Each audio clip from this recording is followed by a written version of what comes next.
Inanunsyo na ng Kings of P-Pop SB19 ang petsa para sa finale ng kanilang concert trilogy.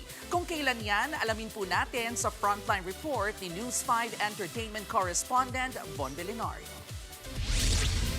Kung all out for global domination ng 2025, mas itutodo pa ng Kings of P-Pop ang 2026. Kahit booked and busy, all smiles ang SB19 sa Cebu event kamakailan. Inanunsyo na noon ng Mahalima ang tungkol sa upcoming concert nilang Wakas at Simula, the Trilogy Concert Finale. Mapapanood yan sa SMDC Festival Grounds sa Parañaque. Highly anticipated ng 18 ang finale concert kasunod ng Simula at Wakas World Tour ng biggest P-pop group sa bansa.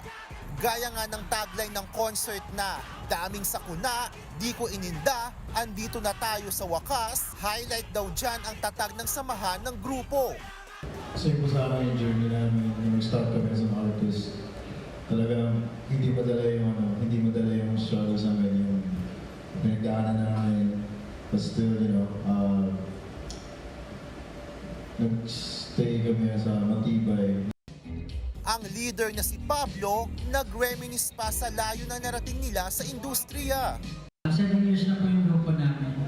Tagal na po namin magkakasama, pero 10 taon na po kami magkakasama. And now, we have established our own company.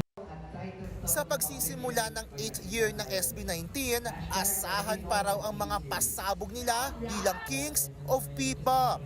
Nagbabalita mula sa Frontline, Von Belinario, News 5. Mga kapatid, Jervy Wrightson po, eto na nga. Para sa latest showbiz news at iba pang kay-alaman, mag-follow at mag-subscribe na sa social media pages ng News 5.